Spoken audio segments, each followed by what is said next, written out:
So here's just a quick tip for you if you're running an NX MonoRepo and you want to choose a different port for one of the apps that you're running on your front end, or indeed your back end as well.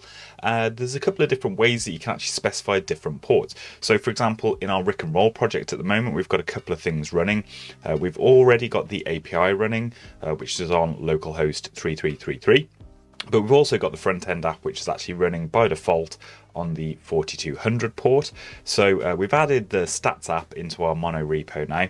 So if we were to do something like NX run, and the name of the project is rick and roll -stats and serve, what you'll find is we'll get an error because the port 4200 is already in use. So we get this error here saying you can't bind to that. You can't have two apps running on the same port, basically.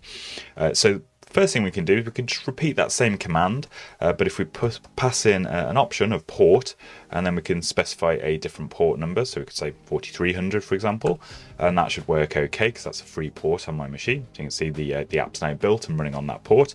The other thing that you can do though as well with NX is in the configuration for the project. So in my particular example, we've got the workspace.json file here. If you scroll down and find the stats application, there's loads of JSON in here for the configuration of the app.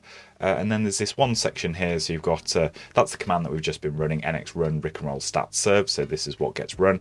And we can actually specify some configuration options, so we could just pass in here a port number, and we could say it's a number, so we just need to pass in a number after the key, and it's 4400 say this time. And so if we just save that, and we can rerun the NX serve command without the port flag passed in, and that should now run on that different port number every time that we load up the app. So that might be something worth doing if you're running multiple front-end or back-end apps that might be binding to the same port in your NX MonoRepo. But I just thought I'd point that out in case you are working on your own MonoRepo project and you want to have multiple front-end apps and you need to specify different ports for them while you work on them at the same time.